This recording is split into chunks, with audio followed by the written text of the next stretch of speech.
Alright, if you've been on the internet anytime in the past 10 years, you've probably seen these little pop-ups on some websites telling you how you're going to bankrupt the website because you're using ad blocker and taking all their precious revenue away from them. Well, if you're like me, you might have felt a little bit bad seeing some of these messages, like maybe we actually are hurting some of these websites by blocking advertisements. And so is using ad block actually ethical, or are you basically just stealing from these websites? Okay, but first things first, let's not be under any illusions about what modern online advertising is. So, online advertising these days is a lot different than the advertising of 20 years ago. Ever since these companies found out that they can serve you more relevant ads if they collect personal data about you, online advertising has gotten more and more privacy invasive. So if you're visiting a website with, say, Google ads, not only are you getting ads from Google, but you're also being tracked from what websites you visit to almost everything that you do online. Thanks to all these nice and free services that Google provides, Gmail, Google Maps, Google Analytics, all of these services are basically just to collect more data about you so they can serve you better and better advertisements. So don't fall for this creepy idea that, blocking advertisements is evil, whenever these companies are doing a lot more shady and unethical practices by violating your privacy in ways that you probably don't even know about. Just because you clicked yes to a privacy policy box does not mean that you're well informed about all the data that they're collecting about you in really creepy dystopian ways. So by blocking ads online, you're also blocking trackers that can be used against you because you really don't know what these companies are going to do with this information.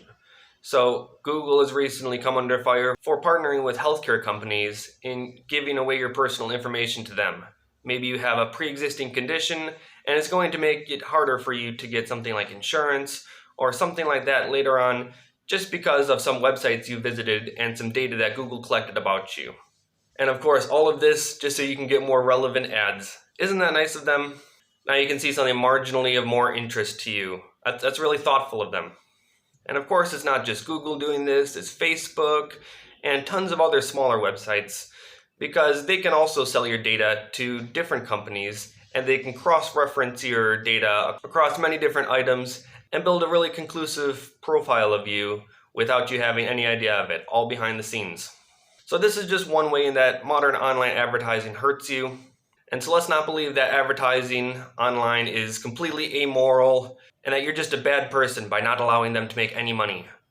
If it's only about advertisement, maybe this would be a different story, but your online privacy is inextricably linked with online advertising now.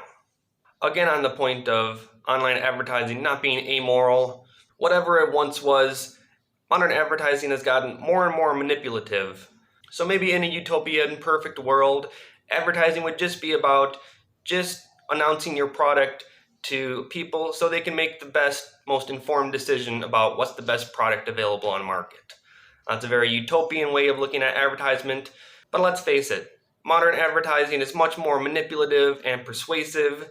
If you've read any book on selling or watched any course on selling, a lot of it is just convincing you of how bad your current situation is. And they spend a lot of time focusing on what they call the pain point. And that's to drive you into being more and more dissatisfied with your life. Because if you didn't have any problems, then you wouldn't really need any of their solutions. So what they do is first create some dissatisfaction with your life. Maybe you could be more successful if only you bought this product. Maybe you would be happier if only you had this service. And that's just a few of the way that they manipulate you. And you probably don't need me to convince you of this, but there's been studies on how advertising and online advertising just creates more and more life dissatisfaction. Obviously, you can probably just guess just by common sense, if you were to only buy our products, you would be happier, richer, sexier, more successful. So when you aren't able to buy these things and are constantly inundated with advertisements for them, then you're going to be a lot less satisfied than somebody who had just never heard about all these things that they were supposedly missing out on. And that also brings me to how modern advertising has ruined a lot of the web. So sites like Facebook, Twitter, and YouTube, yes, the site that you were watching this video on, these have all been designed to be as addictive as possible. So there's probably an autoplay button to the right of this video that is checked by default. That's a very deliberate decision to get you to to watch more and more videos, to spend more and more of your time in front of YouTube, and just to get you in front of as many ads as possible. Because that's really the only metric that these companies care about. It's how long you are using their site, because that's how they get their money, by getting you in front of more and more advertisements so they can make more and more money. And so these sites don't care at all about the ethics, about making somebody addicted to social media. I'm sure you've heard all these stories about maybe friends or family that are just addicted to social media, and people that just wish they could stop using Facebook or something like that because they just spend an inordinate amount of time using it. And just know that all of these sites and applications have been deliberately designed to be maximally addictive. So on Twitter, there's a little notification button at the top that turns red with the number of notifications that you currently have. So it didn't used to be red, but they had behavioral scientists come in and they were able to determine that by making the button red, it made it just a tiny bit more addictive.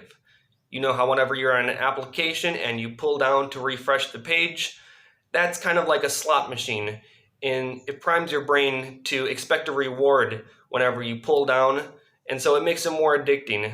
So you're always looking for that next hit of dopamine. Oh, maybe this will be the time that I see a really funny meme or a really insightful post. And so before you think about, oh, is blocking ads ethical or not? Well, first you have to consider all the ethics that these companies don't care about in getting people addicted and giving people behavioral problems just to increase the bottom line of their company. And this is all possible due to online advertising and the profit structure that they have in place to take advantage of it. Because let's be honest, ads are no longer the only way to make money online. Maybe 10 years ago, the whole online economy was more based around advertisements, but these days people have figured out that, okay, you don't necessarily need advertisements to survive. Take YouTubers, for example. A lot of them start up Patreons in which you can donate and receive bonus content, and that's a way that they make a lot more money than the inconsistent YouTube revenue. Maybe you run a blog, and instead of using advertisements to make money, if the posts that you make are informative and people want to learn more, maybe you can write a short ebook or write a short course with even more information than what you would post on your blog. And if they're a big fan of you, if your users are a big fan of you and your work, then they can purchase that course or purchase an ebook, and you can make money that way. Plus, that's probably going to make you a lot more money in the long run than just depending on the very finicky nature of, say, Google Ads and how much they're going to pay you. That's completely out of your control. They can change the pricing structure at any time. They can decide to pay you more or less, or just nuke you in their Google search algorithm so you're not going to get as much traffic, and you just kind of have to deal with it. But if you use one of these alternative ways to make money, then you're going to be a lot more bulletproof, and you're not as subject to the whims of, say, Google's changing terms of service. If you have a worthwhile service that you provide, maybe you're using an application that you really like instead of advertisements, a useful service should be able to charge you a monthly subscription for the service. Maybe you don't mind paying $3.99 a month for a fitness app that really helps you hit all your goals. And there are plenty of sites that are just donation based. The information that they provide is so valuable, or the service is so valuable, that people don't mind just donating to them. I'm just saying there are plenty of ways to make money online these days. And so these companies or these websites that just rely on advertisement revenue, okay, maybe it is time for them to die out. Let's just be honest.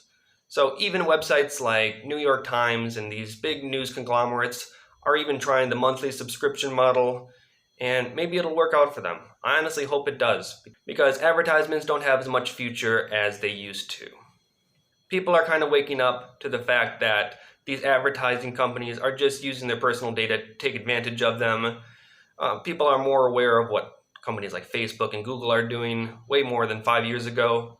So I think we'll start to see less and less advertisements on the internet as time goes on, as these companies have to pivot in order to make different revenue streams. Because as harsh as it is to say this, maybe some of these companies that never figure out a way to make additional revenue or some other way besides advertisements, maybe they deserve to die. Even a lot of these companies that do targeted advertisements online, they aren't making as much money as they'd like you to think. Even Twitter, Snapchat, and all these companies like this, they're only being held afloat with venture capitalist dollars, and they're not actually able to make enough profit on their own. So if this means that they'll have to change something about their service, if they'll have to change how things work and rely less on advertisements, then that's good for everybody. Because if a site like Twitter was a subscription-based service, maybe you have to pay $3.99 a month in order to use the website, then that changes everything. And no longer do they have to make you completely addicted to Twitter in order to make a profit.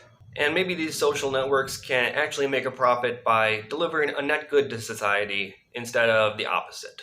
So don't let anybody tell you that it's unethical to block advertisements online, because finally, it's your device, it's your computer, and it's your bandwidth that they're using.